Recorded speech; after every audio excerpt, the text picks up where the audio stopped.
ये कहानी ओरोन नाम के एक ऐसे लड़के की है जो कि इस दुनिया में इकलौता ऐसा लड़का है जो कि दो स्किल्स को एक ही साथ यूज कर सकता है। लेकिन जब उसके खुद के पार्टी को ये चीज पता चलता है तो वो उसका फायदा उठाने की कोशिश करते हैं और उसका फायदा उठाने के बाद जब उसका काम खत्म हो जाता है तब उसका खुद का दोस्त उसे अपने पार्टी से निकाल देता है और ये भी कहता है कि तुमसे ज्यादा यूजलेस टीम मेंबर मैंने आज तक नहीं देखा। और इसके बाद वो डिसाइड करता है कि वो बहुत ही ज्यादा स्ट्रांग बनेगा, इतना ज्यादा स्ट्रांग बनेगा कि उसके सामने कोई भी आए वो उसे हरा सके। ये सभी कुछ तब शुरू होता है जब हम ओरुन को एक डंजन में देखते हैं जहाँ पर हमें कुछ रैबिट मॉन्स्टर्स दिखाए जाते हैं जो कि ओरुन को देख के सोच रहे थे कि हमें एक बहुत ही इजी टारगेट मिल गया है। और जैसे ही वो रैबिट्स ओरुन के ऊपर हमला करते हैं अगले ही पल वो रैबिट्स मर गए थे और जैसे ही वो मरते हैं तो उनके अंदर से कुछ क्रिस्टल्स निकलते हैं। और ये सब देखने के बाद वो रैबिट्स ग्रुप में ओरुन के ऊपर हमला करते हैं, लेकिन ग्रुप में हमला करने के बावजूद भी हमारे मेन कैरेक्टर को इससे कोई भी फर्क नहीं पड़ता। और तब ओरुन अपने की तरफ देखते हुए कहता है कि मुझे लगा था कि मैं बहुत ही ज्यादा वीक हो गया हूँ, लेकिन शायद मैं इतना ज्यादा भी वीक नहीं हुआ। और इसके बाद वो सारे क्रिस्टल्स की तरफ देखते हुए कहता है कि हाँ मैं एक स्वॉर्ड्समैन अभी भी बन सकता हूँ। और इससे पहले कि वो कुछ और कह पाता उसके सामने बहुत ही ज्यादा खतरनाक गॉब्लिन्स आ जाते हैं। और अब उन गॉब्लिन्स को देखते हुए ओरुन कहता है कि मुझे पता था कि मैं इन डंजन्स में कभी भी फ्री नहीं बैठ सकता। और तब वो कहता है कि चलो इसी बहाने मैं कुछ नया ट्राई करके देखता हूँ। और क्योंकि ओरुन दो एलिमेंट्स को यूज कर सकता था तो अपना सेकंड एलिमेंट को यूज करता है। और इसके बाद ही हम देखते हैं कि ओरुन अपने पर स्ट्रेंथन मैजिक का यूज करता है। और जानकारी के लिए बता दूं कि इन गॉब्लिन्स के लिए स्वॉर्ड और स्ट्रेंथन मैजिक का कॉम्बिनेशन कोई नर्क से कम नहीं है। और इसके बाद ओरुन कहता है इतना कुछ होने के बाद जब मेरे अपनों ने ही मुझे धोखा दे दिया तो मैं तुम जैसों से हार कैसे सकता हूँ। मैंने अपने दोस्तों की हर तरह से मदद करने की कोशिश की थी, लेकिन इतना कुछ करने के बाद भी आखिर में मुझे मिला तो क्या, बस अपने बचपन के दोस्त से धोखा मिला है। और ये सब कहते हुए उसके सामने और भी बहुत सारे गॉब्लिन्स आ रहे थे, लेकिन इस वक्त ओरुन इतना ज्यादा गुस्सा में था कि उसे इन सब चीजों से कोई भी फर्क नहीं पड़ता। और इस वक्त जो हमारे मेन कैरेक्टर के पास पावर है वो यहाँ पर मौजूद सारे एडवेंचर्स अपने पास होने का बस सपना ही देख सकते हैं। और इसके बाद सारे गॉब्लिन्स को मौत के घाट उतारने के बाद ओरुन रुकता है और कहता है हालांकि मैं स्ट्रेंथन मैजिक और स्वॉर्ड का एक साथ यूज कर सकता हूँ, लेकिन इसका एक बहुत ही बड़ा ड्रॉबैक है। जब भी मैं स्ट्रेंथन मैजिक का यूज करता हूँ तो मैं 3 मिनट से ज्यादा फाइट नहीं कर पाता। और तभी हम देखते हैं कि डंजन के अंदर से और भी बहुत सारे गॉब्लिन्स उसके तरफ बढ़ रहे थे। पर तब ओरुन उन गॉब्लिन्स को मारते हुए कहता है कि स्ट्रेंथन मैजिक दरअसल हमारे मैजिकल रेजिस्टेंस के ऊपर डिपेंड करता है। और जहाँ तक मेरी बात है तो मैं अपने आप को बस 180 सेकंड्स तक ही स्ट्रेंथन कर सकता हूँ। एक नॉर्मल एडवेंचरर के लिए ये डंजन बहुत ही ज्यादा खतरनाक है, लेकिन असली चीज जिसने कि ओरुन को दिल से मार दिया था वो तो पिछली रात हुई थी। और इसके बाद ही हमें पिछली रात का सीन दिखाया जाता है जहां ओरुन के पास उसके लॉयल पार्टी मेंबर्स आते हैं और कहते हैं हे ओरुन, हमारे पास तुम्हारे लिए एक बहुत ही ज्यादा इम्पोर्टेंट न्यूज है। हम सभी ने मिलकर ये डिसाइड किया है कि हम तुम्हें हमारे गिल्ड से निकालने वाले हैं। और ये सुन के मानो कि ओरुन के पैरों तले जमीन ही खिसक गई थी। तब ओरुन खड़ा होता है और कहता है मुझे पता है कि तुम किसी तरीके का मजाक कर रहे हो, क्यों है ना ओलिवर। ओलिवर जो कि उसके गिल्ड का लीडर था और ओरुन का बचपन का दोस्त था, वो कहता है कि क्या तुम्हें समझ नहीं आता, हम तीनों ने मिलकर ये डिसाइड किया है कि हम तुम्हें हमारे पार्टी में नहीं रखने वाले। तब टीम का एक और मेंबर कहता है कि तुम बस एक पावरलेस एडवेंचरर हो और अगर तुम हमारे टीम में रहोगे तो हमारा टीम कभी भी आगे नहीं बढ़ पाएगा। और उनको अभी तक लग रहा था कि ये किसी तरह का मजाक है, लेकिन तब ओलिवर फिर से कहता है कि क्या तुम्हें समझ नहीं आता, मैं तुम्हें यहाँ से जाने के लिए कह रहा हूँ। और ये सब सुन के और उनको 8 साल पहले का सीन याद आता है जहाँ हमें बताया जाता है कि इन दोनों ने ही इस पार्टी को क्रिएट किया था और हमेशा से ही वो दोनों ही मिलके सारे एडवेंचर्स को किया करते हैं। यहाँ तक कि वो दोनों ने मिलके एक डंजन को 94th लेवल तक भी पार किया था। और किसी भी डंजन में इतने ऊपर तक जाना किसी नॉर्मल एडवेंचरर का काम तो बिल्कुल भी नहीं है। और तब एक आखिरी बार ओरुन ओलिवर से कहता है कि देखो मेरी बात सुनो, ये हो सकता है कि मैं इतना ज्यादा स्ट्रांग नहीं हूँ कि मैं सब कुछ खुद से कर सकूं, और जहाँ तक मुझे पता है तुम लोग इतने स्ट्रांग नहीं हो कि तुम लोग अकेले टीम को संभाल सको। पर तब ओलिवर कहता है मुझे तो हमेशा से ही पता था कि तुम कभी भी नहीं समझोगे कि एक हाई एनहांसर की टीम में क्या कीमत होती है। तुम्हारे जगह अगर हमने एक हाई एनहांसर को रखा तो हमारी टीम बहुत ही जल्दी आगे बढ़ सकती है। पर तब ओरुन कहता है कि मैं कभी भी एक एनहेंसर था ही नहीं। अगर तुम याद करोगे तो मेरी स्पेशलिटी एक स्वॉर्ड्समैन की है, लेकिन क्योंकि हमारे टीम को एक एनहेंसर की जरूरत थी तो मैंने एनहेंसिंग सीखी, बस इसलिए ताकि मैं तुम लोगों की हेल्प कर सकूं। और ये सुनने के बाद वहाँ पर मौजूद टीममेट्स कहते हैं, हमने तुम्हें नहीं पूछा कि आखिर तुमने क्या किया है या नहीं किया है। हमारे ऑर्डर्स ये है कि तुम हमारे टीम में और नहीं रह सकते। और इसके बाद ओलिवर कहता है कि तुम्हें इस टीम से जाना ही होगा, क्योंकि हमें ऑलरेडी एक हाई एनहांसर मिल गया है जो कि हमारे टीम को ज्वाइन करने वाला है। और अब ये सुनने के बाद ओरहन को समझ आ जाता है कि इन जैसों के साथ बहस करने में कोई भी फायदा नहीं, और यहाँ से जाने से पहले वो सभी को थैंक्स कहता है और वहाँ से चला जाता है। वहीं पर डंजन में हमें फिर से ओरहन को दिखाया जाता है, जो कि कहता है, जब से मुझे पार्टी से निकाला गया है तब से मैं हर रोज डंजन में आके प्रैक्टिस करता हूँ, और इतने दिनों के प्रैक्टिस के बाद मैंने अपना एक कम्प्लीटली डिफरेंट कॉम्बैट स्टाइल बना लिया है। मैं अपने आप से वादा करता हूँ कि मैं इतना ज्यादा स्ट्रॉन्ग बनूंगा कि इसके बाद कोई भी मुझे यूजलेस ना कह पाए। अब इसके कुछ टाइम बाद हमें दिखाया जाता है कि ओरहन आगे बढ़ते हुए टेलीपोर्टेशन क्रिस्टल तक पहुँच जाता है, जहाँ ओरहन अपने रिकॉर्ड्स को टेलीपोर्टेशन क्रिस्टल पर ट्रैक करता है और तभी उसे कुछ आवाजें आती हैं। तभी हम देखते हैं कि कुछ एडवेंचरर्स बहुत ही ज्यादा घबराए हुए थे और दौड़ते हुए टेलीपोर्टेशन क्रिस्टल के तरफ आते हैं। तब ओरहन उन एडवेंचरर्स को देखता है और उन्हें इग्नोर करके वहाँ से जाने लगता है। और तभी हम उन एडवेंचरर्स के लीडर को देखते हैं, जो कि कहता है, वो ऑर्क्स काफी ज्यादा ताकतवर थे, हम अपनी जान बचा के जैसे तैसे आ गए हैं, लेकिन आखिर उस लड़की का क्या जिसने हमें आज ही ज्वाइन किया था। वैसे भी अगर मैं उस लड़की को बचाने के लिए रुकता तो हम सभी मारे जाते।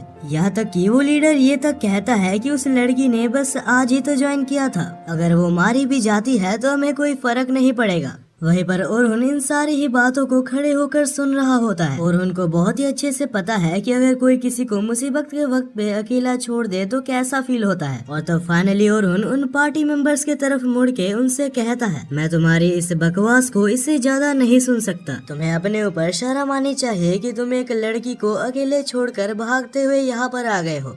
और ये सब सुन के उनके पार्टी में से एक मेंबर बहुत ही ज्यादा गुस्सा हो जाता है और यहाँ तक कि वो ओरहन के ऊपर हमला भी करता है। लेकिन ऐसे कमजोर अटैक से हमारे ओरहन को कोई भी फर्क नहीं पड़ता। ओरहन बहुत ही इजीली उस एडवेंचरर को नॉकआउट कर देता है। वहीं पर हम डंजन के दूसरी साइड देखते हैं, जहाँ पर उस लड़की के ऊपर बहुत सारे गॉब्लिन्स अटैक कर रहे थे। वो लड़की बहुत ही ज्यादा बुरी तरीके से डर चुकी थी। उसे लगा नहीं था कि आज कोई भी उसे मरने से बचा सकता है। यहाँ तक कि वो अपने आप को बचाने की भी कोशिश करती है, लेकिन उसका मैजिक काफी ज्यादा कमजोर था। और इतने में ही वो ऑर्क्स उस लड़की के ऊपर हमला करने वाले थे। और जैसे ही उस लड़की को लगता है कि वो मरने वाली है, तभी अचानक से सामने ओरहन आ जाता है और आते साथ ही ओरहन अपने एरो शॉक के मदद से सारे ऑगर्स को एक ही सेकंड के अंदर मार डालता है। ओरहन को देख के वो लड़की सोचती है कि आखिर ये कौन है। वहीं पर हम ओरहन को देखते हैं जिसके सामने और भी ज्यादा ऑगर्स आ रहे थे। तब ओरहन अपने सीक्रेट एबिलिटी का यूज करते हुए अपने स्वॉर्ड्समैनशिप को अपने एनहेंसर एबिलिटीज के साथ मिक्स करता है। और इस तरह के मैजिक को देख के उस लड़की को कुछ भी समझ नहीं आता, क्योंकि इससे पहले क्लोज कॉम्बैट और सपोर्ट मैजिक एक साथ यूज करते हुए उसने कभी भी नहीं देखा था। वहीं पे हम देखते हैं कि इस बार ओरहन कुछ और भी नया ट्राई करता है। तब हम देखते हैं कि ओरहन अपने स्वॉर्ड के ऊपर शार्पन एबिलिटी का यूज करता है और इसके बाद देखते ही देखते ओरहन सारे ऑर्क्स को खत्म कर देता है।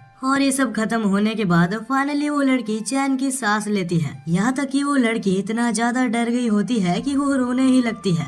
और अब इसके अगले सीन में हम ओरहन को देखते हैं, जो कि उस लड़की को बाहर ले आता है। और उसे सेफली बाहर ले आने के बाद ओरहन अपने रास्ते जाने लगा था, लेकिन तभी वो लड़की ओरहन को बुलाती है और तब वो अपने आप को इंट्रोड्यूस करते हुए कहती है, मुझे नहीं पता कि आखिर तुम कौन हो, लेकिन आज मेरी जान बचाने के लिए तुम्हारा बहुत बहुत शुक्रिया और मेरा नाम सोफिया क्लोडेल है। तब ओरहन कहता है कि अरे मुझे माफ करना, मैंने तुम्हें अपना नाम नहीं बताया। और तब ओरहन सोफिया को अपना इंट्रोडक्शन देता है एंड इसके बाद ही हम सोफिया को देखते हैं, जो कि काफी ज्यादा शर्मा रही थी। और तब सोफिया कहती है, ओरहन मैं चाहती हूँ कि आज तुम मेरे साथ डिनर पे चलो। एक्चुअली ये सोफिया का वे था ताकि वो ओरहन को थैंक्स कह सके, और सोफिया का ये चेहरा देख के ओरहन उसे मना नहीं कर पाता। अगले सीन में हम सोफिया और ओरहन को देखते हैं, जो कि एक छोटे से रेस्टोरेंट में जाते हैं। तभी सोफिया कहती है कि भले ये कोई महंगा रेस्टोरेंट नहीं है, लेकिन मुझे यहाँ का खाना काफी ज्यादा पसंद है। तभी ओरहुन सोफिया के कपड़े पे एक क्रेस्ट को नोटिस करता है और ये क्रेस्ट नाइट स्काई के नाम से जाना जाता है। ये यहाँ पर मौजूद one of the biggest guilds में से एक का साइन है। और जैसे ही ये दोनों रेस्टोरेंट के अंदर एंटर करते हैं तो हम वहाँ पर एक और लड़की को देखते हैं और वो लड़की सोफिया को देख के अपनी छोटी बहन बुलाती है। और ये देखते ही ओरहुन को अचानक से कुछ भी समझ नहीं आता, क्योंकि ओरहुन तुरंत ही पहचान लेता है कि आखिर ये लड़की कौन है। तब सोफिया की बड़ी बहन ओरहुन को देखती है और स्माइल करती है और तब ओरहुन भी सोफिया की बड़ी बहन से कहता है, वेल हमें मिले हुए काफी टाइम हो चुका है। और ये देख के सोफिया को कुछ भी समझ नहीं आता। तब सोफिया उन दोनों को ही देखती है और कहती है, तो इसका मतलब कि तुम दोनों एक दूसरे को पहले से ही जानते हो। और तभी हमें बताया जाता है कि इस लड़की का नाम सलमा क्लोडल है और ये एक बहुत ही बड़े एस रैंक गिल्ड की लीडर है। और तब हम सलमा को देखते हैं जो कि ओरहुन की तरफ देखते हुए कहती है, ओरहुन क्या तुम और मेरी बहन कोई रिलेशनशिप में हो? तब ओरहुन कहता है कि अरे नहीं, ऐसा कुछ भी नहीं है। सोफिया ने आज मुझे यहाँ पर बुलाया है ताकि वो मुझे थैंक्स कह सके। और सभी कुछ जानने के बाद फाइनली सलमा कहती है कि तुम्हारा बहुत बहुत शुक्रिया, तुमने मेरी बहन की जान बचाई है। और इसके बाद ही हम देखते हैं कि वो तीनों ही एक जगह पर बैठे थे, जहाँ सोफिया पूछती है कि क्या तुम सस्पेंस को बंद करोगे और मुझे बताओगे कि आखिर तुम दोनों एक दूसरे को कैसे जानते हो? और तब सलमा कहती है कि ओरहुन कोई ऐसा वैसा एडवेंचरर नहीं है, असल में ओरहुन लेजेंडरी हीरोज पार्टी का एक मेंबर है। और ये सुन के मानो सोफिया को विश्वास ही नहीं होता, लेकिन तब ओरहुन कहता है कि मैं उनके पार्टी का और मेंबर नहीं रहा। और इसके बाद ही ओरहुन के साथ जो कुछ भी हुआ वो सभी कुछ उसको बता देता है। और ये सब सुनने के बाद सलमा कहती है, ये सुन के मुझे काफी ज्यादा बुरा लगा, लेकिन मेरे पास तुम्हारे लिए एक ऑफर है। हमारे गिल्ड में रिसेंटली कुछ नए एडवेंचरर्स आए हैं और उन एडवेंचरर्स को हम बहुत ही ज्यादा इंटेंस ट्रेनिंग देने वाले हैं, क्योंकि बहुत ही जल्दी हमारा गिल्ड उन्हें साउदर्न डंजन के 57th फ्लोर तक ले जाने वाला है। और ये सुन के ओरहुन कहता है कि ये मिशन तो काफी ज्यादा डेंजरस है, यहाँ तक कि ए और बी रैंक के एडवेंचरर्स भी वहाँ पर बहुत ही मुश्किल से सरवाइव कर पाते हैं। और तब सलमा कहती है कि बस इसीलिए मैं चाहती हूँ कि तुम उनके साथ जाओ, क्योंकि ओरहुन मुझे पता है कि तुम क्या कर सकते हो। अगर तुम उनके साथ रहोगे तो मैं बेफिक्र रह सकती हूँ कि उन्हें कुछ भी नहीं होगा, क्योंकि मुझे पता है कि हर 10 लेवल के बाद जो बॉस मॉन्स्टर आता है उन्हें वो नहीं हरा सकते। और उनकी जिंदगी के लिए मैं बस तुम पर ही भरोसा कर सकती हूँ। लेकिन तभी अचानक से ओरहुन को अपना पास्ट याद आने लगता है और तब हम ओरहुन को देखते हैं जो कि कहता है, मुझे माफ करना, लेकिन मुझे तुम्हारे इस ऑफर को मना करना पड़ेगा। दरअसल यहाँ पर ओरहुन को फिर से एक एनहेंसर की तरह काम नहीं करना था। लेकिन इसके बाद ही सोफिया भी ओरहुन को कहती है कि प्लीज हमारे साथ चलो, हमें तुम्हारी काफी ज्यादा जरूरत है।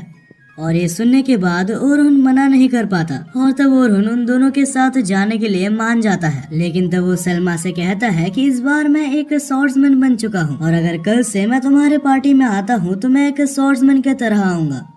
लेकिन उस वक्त सलमा इस बारे में ज्यादा नहीं सोचती और तब वो कहती है, अगर ऐसा है तो हमारे पार्टी में तुम्हारा बहुत बहुत स्वागत है। अब इसके अगले सुबह ही हमें दिखाया जाता है कि ओरहुन सिल्वर रैबिट गिल्ड में जाता है और तभी हम ओरहुन को देखते हैं जो कि सिल्वर रैबिट गिल्ड के हेड से मिलता है। वहाँ पर जाने के बाद सबसे पहले वो दोनों एक दूसरे से बातचीत करते हैं और तभी सिल्वर रैबिट का हेड ओरहुन से कहता है, अच्छा तो तुम ओरहुन हो, मैंने तुम्हारे बारे में पहले बहुत ज्यादा सुना है। मुझे इतना पता है कि तुम हीरोज पार्टी में काम कर चुके हो और मैं पहले से ही चाहता था कि तुम हमारे गिल्ड में शामिल हो जाओ, क्योंकि मुझे अच्छे से पता है कि तुम किस काबिल हो। और इसके बाद वो तीनों ही एक मीटिंग के लिए एक जगह पर बैठ जाते हैं, जहाँ विंस और सलमा ओरहुन को बताते हैं कि आखिर इस प्लान में उन्हें क्या क्या करना है। तब सलमा ओरहुन को बताती है, हमारे गिल्ड का ये एम है कि वो इस बार डंजन के जितने अंदर तक जा सके उतने अंदर तक जाए। और इस बार हमारे गिल्ड को एक बहुत ही इम्पोर्टेंट इन्फॉर्मेशन पता लगी है। हमें पता चला है कि डंजन के आखिरी स्टेज पे एक बहुत ही इम्पोर्टेंट और वैल्यूएबल चीज है और हमारा सेकंड एम ये है कि हमें उसे हासिल करना है।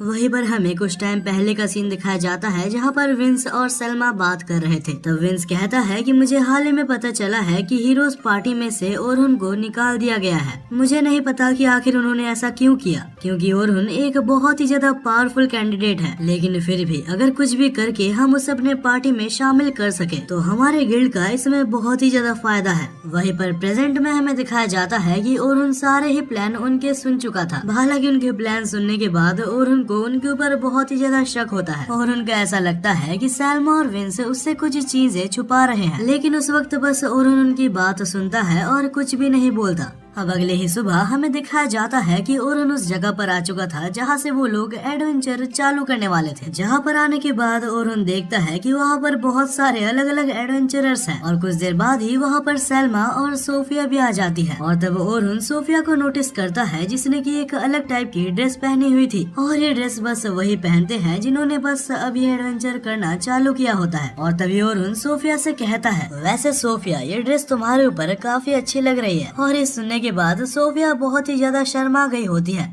तभी सोफिया पूछती है कि ओरन क्या तुम मुझे बताओगे कि आखिर तुम अभी कहाँ पर रह रहे हो। लेकिन तभी सैल्मा कहती है, एक सेकंड, तुम्हें ये क्यों जानना है कि आखिर ओरन कहाँ रहता है? मुझे तुम दोनों के इरादे कुछ सही नहीं लग रहे। तभी सोफिया कहती है कि अरे ऐसा कुछ भी नहीं है, आप बहुत ही ज्यादा सोच रही हो। और अभी ये सब बातें हो जाने के बाद सोफिया अपने टीम की तरफ चली जाती है। हम देखते हैं कि नए एडवेंचरर्स के लिए एक नई पार्टी बनाई गई होती है और क्योंकि पहली बार के लिए ये एडवेंचरर्स किसी डंजन में जा रहे हैं तो ये लोग काफी ज्यादा नर्वस थे। वहीं पर हम सैल्मा और ओरन को देखते हैं जो कि अपने अलग पार्टी में चले जाते हैं और इस पार्टी में ज्यादातर एडवेंचरर्स ए रैंक के थे ताकि अगर आगे कुछ भी गलत हो तो ये लोग उसे आराम से संभाल सके। और तभी हमें बताया जाता है कि इनका नाम एंथम, बर्नार्ड और केथी है। हालांकि ये तीनों ही खुद में काफी ज्यादा ताकतवर थे, लेकिन जब उन्हें ओरन के बारे में पता चलता है तो उसकी स्पेशलिटीज सुन के वो लोग काफी ज्यादा इम्प्रेस होते हैं। और तभी सीन चेंज होता है और हमें कुछ टाइम पहले का सीन दिखाया जाता है जहाँ पर विंस सैल्मा से कह रहा था क्योंकि हमारे टीम में अभी ओरन आ चुका है तो हमारा टारगेट अभी बहुत इजी हो जाएगा। अगर ओरन हमारी हेल्प करता है तो हमारा गिल्ड फिर से टॉप पे जा सकता है। वहीं पर हम प्रेजेंट में देखते हैं जहां सैल्मा को रिग्रेट सा फील हो रहा था। ना जाने क्यों उसे लग रहा था कि वो लोग ओरन का गलत फायदा उठा रहे हैं। हालांकि विंस ने सैल्मा को ये टास्क दिया था कि उसे ओरन के साथ मिलके 51th फ्लोर तक पहुंचना है। और अब इसके बाद ही हम देखते हैं कि वो सभी लोग रूकीज के सामने जाके खड़े हो जाते हैं क्योंकि वो नए एडवेंचरर्स ओरन के बारे में कुछ भी नहीं जानते। तब सैल्मा कहती है कि ये जो हैंडसम लड़का तुम्हें दिख रहा है इसका नाम ओरन है और ये पहले हीरोज पार्टी का मेंबर रह चुका है और तुम जितना भी सोच सकते हो ये बंदा उससे ज्यादा पावरफुल है। और सबसे शॉकिंग बात ये है कि इसने अकेले ही 91th फ्लोर तक डंजन को कवर कर रखा है।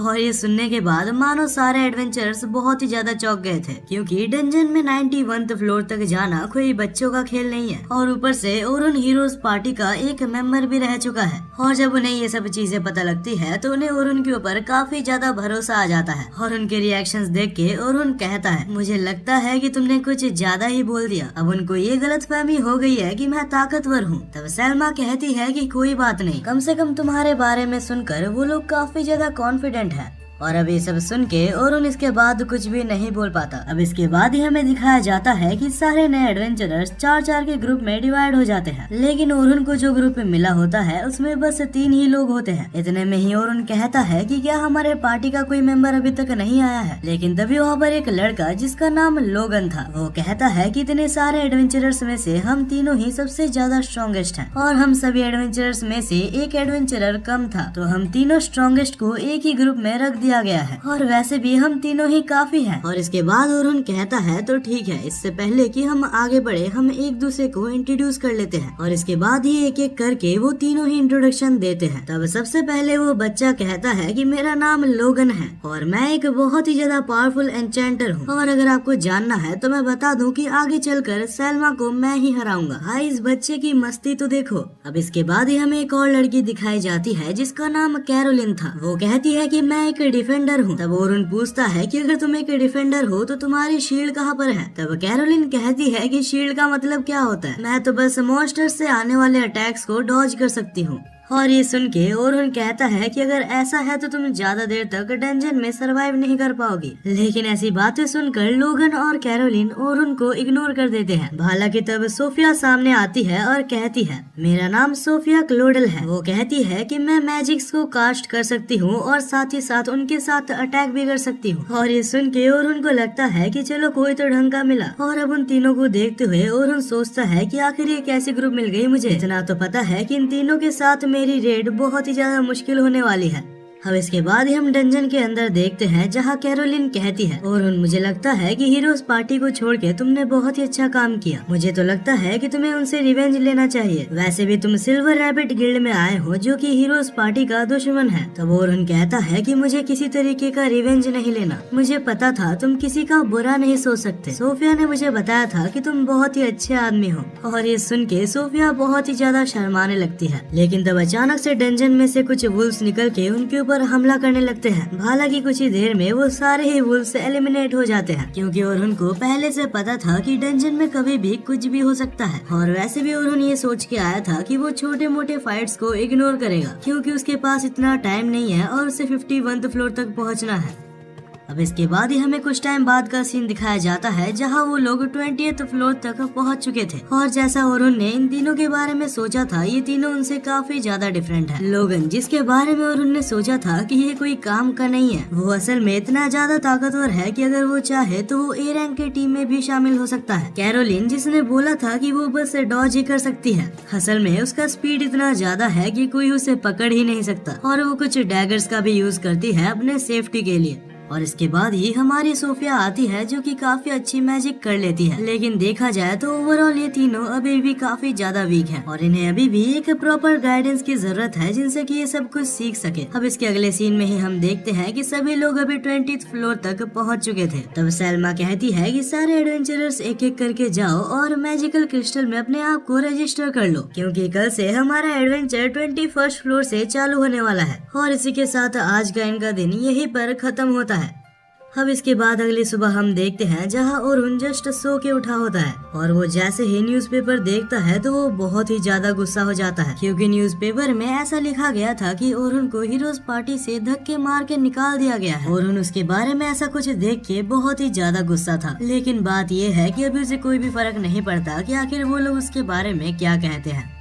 अब इसके बाद ही ओरुन जब कुछ काम से बाहर जा रहा होता है तभी अचानक से उसे पीछे से कोई बुलाता है और तभी पीछे हम एक लड़की को देखते हैं जिसका नाम लूना था। और लूना को यहाँ पर देख के ओरुन काफी ज्यादा शॉक था। और शॉकिंग बात तो ये है कि ये लूना और कोई नहीं, हीरोज पार्टी की एक मेंबर है। और जहाँ तक ओरुन की बात है तो वो लूना की काफी ज्यादा रेस्पेक्ट करता है और हीरोज पार्टी में बस एक लूना ही थी जो कि हमेशा ओरुन की साइड लेती थी। तब लूना कहती है कि प्लीज मुझे माफ कर दो जो भी तुम्हारे साथ हुआ, और ओरुन मैं तुमसे रिक्वेस्ट करती हूँ कि प्लीज हीरोज पार्टी में वापस लौट जाओ। लूना को देख के ओरुन कुछ भी समझ नहीं पाता और ना ही वो कुछ बोल पाता है। वो बस मन ही मन लूना से माफी मांगे जा रहा था। वो कहता है कि मुझे माफ कर दो, लेकिन मैं कभी भी हीरोज पार्टी में वापस नहीं जा सकता। और मुझे पता है अगर तुम उस दिन मेरे साथ होती जिस दिन मुझे पार्टी से निकाला जा रहा था तो शायद तुम उस पार्टी से मुझे कभी निकलने ही ना देती। लूना कहती है कि क्या तुम वो सभी कुछ भूल गए जो कि हमने वादा किया था। और ये सुन के ओरुन कहता है कि मुझे सारे वादे याद हैं, लेकिन जब मेरे अपने दोस्त ने ही मेरे को पार्टी से निकाल दिया है तो मैं वहाँ पर वापस कैसे जा सकता हूँ। और ये कहकर ही ओरुन लूना से माफी मांगता है और इसके बाद ही ओरुन लूना को अलविदा कहता है और वहाँ से निकल जाता है। अगले ही सीन में हम ओरुन को रास्ते में देखते हैं जो कि डंजन की तरफ जा रहा था, लेकिन रास्ते में वो काफी ज्यादा उदास होता है। ओरुन मन ही मन सोच रहा होता है कि आखिर मैंने क्या गलती की, यहाँ तक कि उसके बारे में आज न्यूज़पेपर में लिखा हुआ था कि वो एक बहुत ही बुरा एन्चेंटर है और आज तक बस वो इसीलिए सरवाइव कर पाया है क्योंकि हम तीनों उसके साथ थे। हालांकि ओरुन इन सारी ही चीजों को भूल के आगे बढ़ने की कोशिश करता है, लेकिन जैसे ही ओरुन एडवेंचरर्स के पास पहुंचता है तो वो देखता है कि सारे ही लोग उसके बारे में बात कर रहे थे, क्योंकि उन सभी ने आज सुबह आने वाले न्यूज़पेपर को पढ़ा होता है। लेकिन फिर भी वो सारे एडवेंचरर्स ओरुन की रेस्पेक्ट करते थे और वो इस सिचुएशन को बिल्कुल नॉर्मल रखने की कोशिश करते हैं। हालांकि ओरुन को बहुत ही अच्छे से पता था कि आखिर उनके मन में कितने सारे सवाल हैं।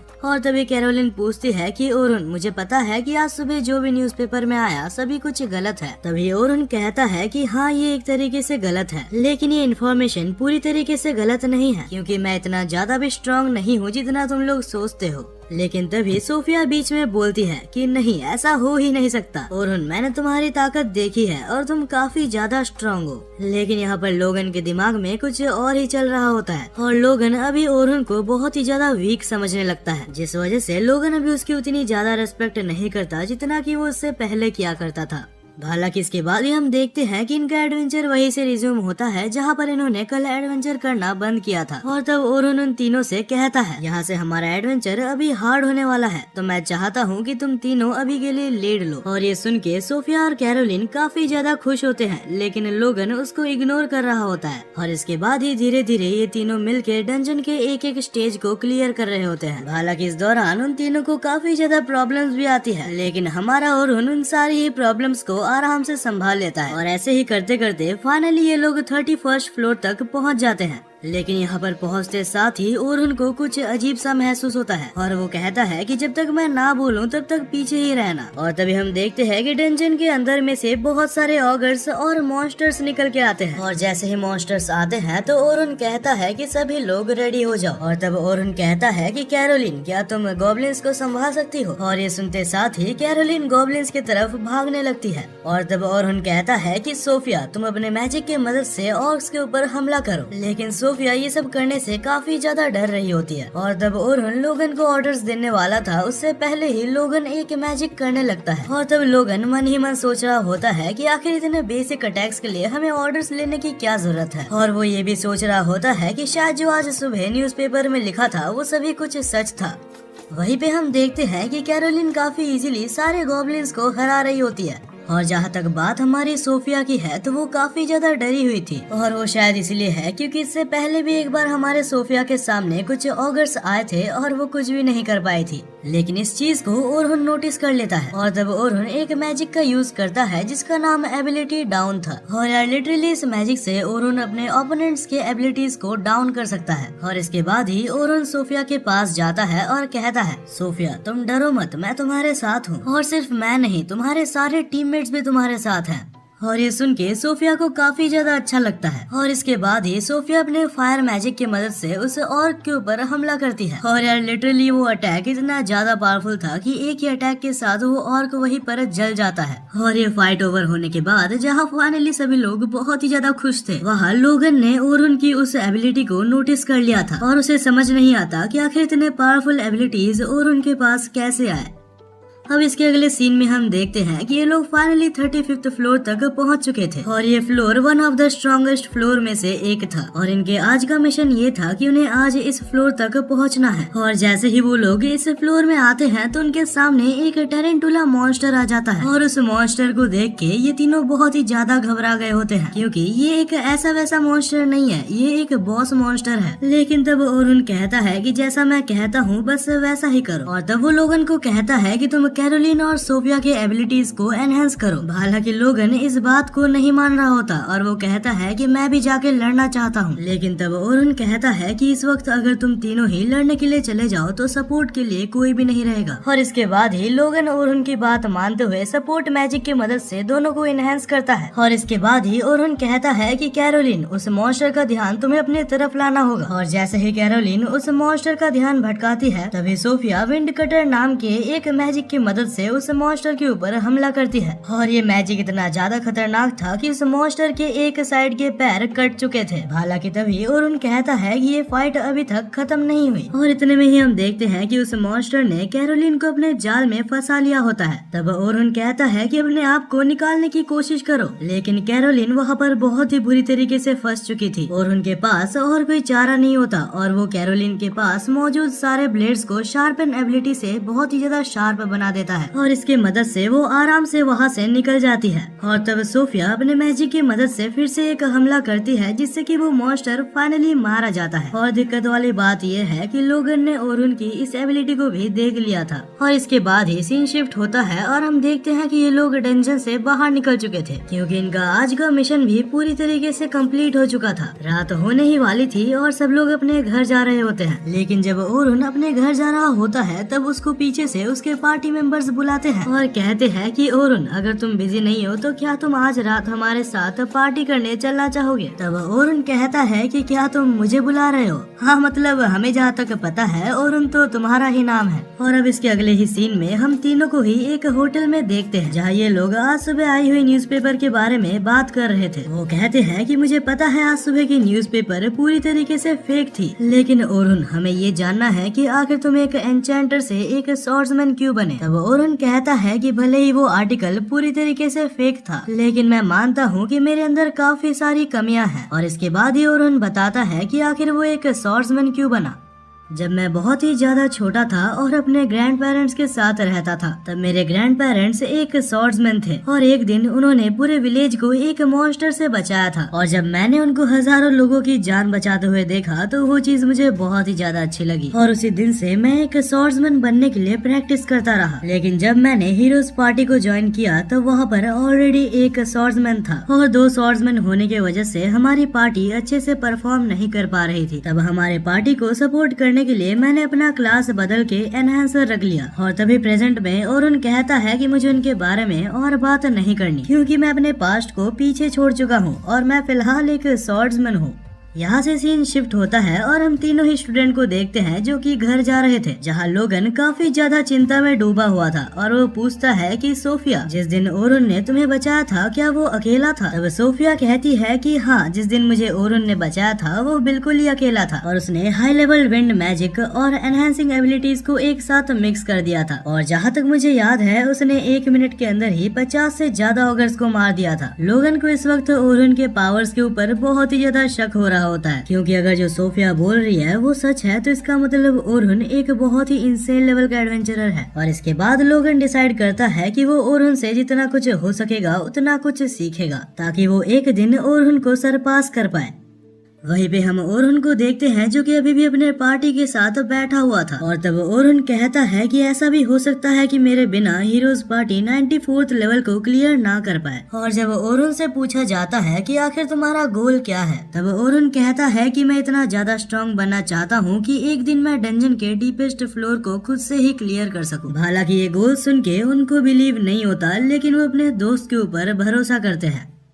अब अगली ही सुबह हमें हीरोज पार्टी को दिखाया जाता है जो कि डंजन की तरफ जा रहे थे और वहाँ मौजूद सारे एडवेंचरर्स हीरोज पार्टी को देख के काफी ज्यादा चौंक गए थे। जहाँ ओलिवर काफी ज्यादा कॉन्फिडेंट लग रहा था, लूना काफी ज्यादा दुखी थी। और तब हमें ओरहन को दिखाया जाता है जो कि अपने आखिरी दिन के लिए उन एडवेंचरर्स के पास आता है, क्योंकि आज के काम के बाद ओरहन का काम यहाँ पर हमेशा के लिए खत्म हो जाएगा। जैसे ही ओरहन वहाँ पर पहुँचता है तो उसके तीनों स्टूडेंट्स उसको वेलकम करते हैं और तब वो कहते हैं कि ओरहन, आज तुम्हारा यहाँ पर आखिरी दिन है, तो आज के मिशन के बाद हमें तुमसे एक चीज मांगना है। और स्पेशली इस गिफ्ट के लिए सोफिया ने मुझे कहा था। सोफिया चाहती है कि आज के मिशन के बाद भी ओरहन कहीं भी ना जाए और हमेशा हमेशा के लिए ही वो सिल्वर रैबिट गिल्ड में साइन कर ले। लेकिन इससे पहले कि सोफिया ये बात ओरहन को कह पाती, ओरहन को कुछ बच्चों से पता लगता है कि हीरोज पार्टी 95th फ्लोर को कवर करने गई है। नहीं पता क्यों, लेकिन ओरहन को ये सुन के बहुत ही ज्यादा बुरा लगता है। हालांकि ओरहन इस चीज के बारे में भूलने की कोशिश करता है। वहीं पे हमें दिखाया जाता है हीरोज पार्टी को जो कि 95th फ्लोर पे थे, जहां हम ओलिवर को देखते हैं जो कि काफी ज्यादा मोटिवेटेड था और वो कहता है कि इस बार हम लोग काफी आसानी से इस लेवल को पार कर लेंगे, क्योंकि अभी हमारे साथ ओरहन जैसा कोई लूजर नहीं है। और लूना को छोड़ के ग्रुप में मौजूद बाकी सारे लोग ओलिवर की इस बात के साथ एग्री करते हैं। और तब हमें बताया जाता है कि 2 दिन पहले हीरोज पार्टी में एक एनहेंसर को लाया गया था और इस एनहेंसर का नाम फिली कारपेंटर है। ओलिवर के हिसाब से फिली कारपेंटर एक बहुत ही ज्यादा स्किल्ड एनहेंसर है और उसका ये भी कहना है कि वो एक और डंजन में 100 लेवल तक भी जा चुकी है। टीम के मेंबर फिली को देख के काफी ज्यादा खुश थे, क्योंकि अभी उन्हें सपोर्ट मैजिक के लिए ओरहन जैसे वीक एडवेंचरर के ऊपर डिपेंड नहीं रहना पड़ेगा। और यहाँ तक कि उन्होंने फिली के लिए एक वेलकम पार्टी भी रखा था। लेकिन फिली को अंदाजा हो गया था कि हीरोज पार्टी के पास बहुत ही ज्यादा पैसा है, लेकिन उनके पार्टी के बीच में ही अचानक से लूना आ जाती है। लूना काफी ज्यादा गुस्सा होती है और पूछती है कि आखिर ओरहन कहाँ पर है। और मुझे सुनने में आया है कि ओरहन ने सिल्वर रैबिट गिल्ड्स को ज्वाइन कर लिया है। ये सुन के ओलिवर काफी ज्यादा चौंक जाता है कि आखिर एक ओरहन जैसा यूजलेस सिल्वर रैबिट गिल्ड को कैसे ज्वाइन कर सकता है। और इसके बाद जब लूना फिर से पूछती है कि आखिर ओरहन कहाँ पर है, तब उसे पता चलता है कि ओरहन को इस पार्टी से निकाल दिया गया है। और इसके बाद ही लूना को नए एनहांसर से इंट्रोड्यूस करवाया जाता है। लेकिन तब लूना उसे इग्नोर करते हुए कहती है कि आखिर तुमने ओरहन को क्यों निकाला। लूना को क्वेश्चन करता हुआ देख वहाँ पर मौजूद टीम मेंबर्स उसके ऊपर गुस्सा होते हैं, लेकिन तब ओलिवर सबको शांत करवाता है और कहता है और हुंडेरा हमारे पार्टी में रहने लायक नहीं है। वो इतना ज्यादा वीक है कि वो हमको पीछे से सपोर्ट भी नहीं कर पाता और उसकी वजह से हमारा टीम 91st फ्लोर से आगे नहीं बढ़ पा रहा था। और उन्हें देख के लूना समझ जाती है कि अभी वो कुछ भी नहीं कर सकती जिससे कि वो ओरहन को हीरोज पार्टी में वापस ला पाए। और इसके बाद ही ओलिवर कहता है कि चलो इन सब बातों को रहने देते हैं। और तब वो लोग डिसाइड करते हैं कि हमें नए दिन 92nd फ्लोर से चालू करना चाहिए और अगर सब कुछ ठीक रहा तो इसके बाद हम लोग आगे के फ्लोर्स को कवर करना चालू करेंगे। लेकिन तब लूना कहती है कि मुझे फिली की एबिलिटीज में बिल्कुल भी शक नहीं है, लेकिन ये बहुत ही अच्छा होगा अगर हम पहले इजी फ्लोर्स को क्लियर करें। तब ओलिवर कहता है कि 92nd फ्लोर बहुत ही ज्यादा इजी है, लेकिन तब लूना याद दिलाती है कि इससे पहले जब हम 92nd फ्लोर में गए थे तब हमें नियरली ब्लैक ड्रैगन ने मार डाला था। तब वो लोग कहते हैं कि उस टाइम बस हम इसलिए हार रहे थे क्योंकि हमारे साथ ओरहुन मौजूद था, और अब जबकि हमारे साथ ओरहुन नहीं है और एक प्रॉपर एनहेंसर है, हमारे हारने का कोई सवाल ही नहीं आता। इसके बाद भी लूना उन्हें समझाने की कोशिश करती है, लेकिन लूना की वहाँ पर कोई भी नहीं सुनता। और इसी के साथ हमें दिखाया जाता है कि वो लोग 92nd फ्लोर में होते हैं और नहीं पता क्यों, लेकिन इस बार नॉर्मल मॉन्स्टर्स का भी सामना करने के लिए उन्हें काफी ज्यादा दिक्कत आ रही थी। और फिली के एनहेंस करने के बावजूद भी उनका मैजिक कुछ ज्यादा स्ट्रॉन्ग नहीं होता। वो लोग एक जायंट मैमथ का सामना करने की कोशिश कर रहे होते हैं, और क्योंकि ओलिवर एक स्वॉर्ड्समैन है जिस वजह से वो इस समय पीछे हट जाता है। लेकिन ओलिवर को इतना अंदाजा हो गया था कि उसके ऊपर किए गए एनहेंसमेंट उतने ज्यादा पावरफुल नहीं है। तब ओलिवर फिली से कहता है कि आखिर तुम्हारा एनहेंसमेंट इतना ज्यादा कम क्यों है। इतने में फिली कहती है कि मैं तुम्हारे एबिलिटीज को पूरी तरीके से नहीं जानती और यही वजह है कि मेरा एनहेंसमेंट इतना ज्यादा पावरफुल नहीं है जितना कि इसे होना चाहिए था। तब ओलिवर को याद आता है कि जब पहले दिन ओरहन हमारे साथ आया था उसने हमारे एबिलिटीज को बस 1 घंटे के अंदर ही समझ लिया था, और साथ ही पहली बार के लिए उसका मैजिक इससे काफी ज्यादा स्ट्रॉन्ग था। इतने में ही टीम का मेज जिसका नाम एनली था वो अपने फायर मैजिक से उसके ऊपर हमला करती है, लेकिन उसके फायर मैजिक से उस मेहमत को खरोच तक नहीं आती। ओलिवर को लगता है कि फिली किसी तरीके का मजाक कर रही है, लेकिन फिली कारपेंटर ने तो ऑलरेडी एनहेंसमेंट मैजिक का इस्तेमाल कर रखा होता है। हालांकि ओलिवर के कहने पे फिली फिर से उसके ऊपर एनहांसमेंट मैजिक का यूज करती है, लेकिन इसके बाद भी जब वो हमला करती है तो अटैक सेम रहते हैं। ओलिवर सोचता है कि फिली कारपेंटर का मैजिक ओरहुन से बहुत ही ज्यादा पावरफुल होना चाहिए था, और जब ओलिवर ये सब सोच रहा होता है तभी अचानक से वो मेहमत मेज के ऊपर हमला कर देता है। तब वो कैप्टन से कहती है कि ओलिवर तुम्हें कुछ करना होगा। इससे पहले कि ओलिवर उसकी हेल्प करने के लिए आगे बढ़ पाता वो फिली से कहता है अगर कभी कोई मॉन्स्टर मेरे ऊपर पीछे से हमला करे तो मुझे चौकन्ना कर देना। लेकिन तभी फिली कहती है कि मैं ऐसा नहीं कर सकती क्योंकि मुझे सिर्फ एनहेंसमेंट मैजिक का यूज करना ही आता है। और ये सब सुन के ओरहुन को फिली के ऊपर काफी ज्यादा गुस्सा आ रहा था, और जैसे ही ओलिवर कुछ करने वाला होता है तभी अचानक से वहाँ पर द ब्लैक ड्रैगन आ जाता है। उसकी ऑरा इतनी ज्यादा डिस्ट्रक्टिव और डेंजरस थी कि कोई भी उसे दूर से ही सेंस कर सकता है।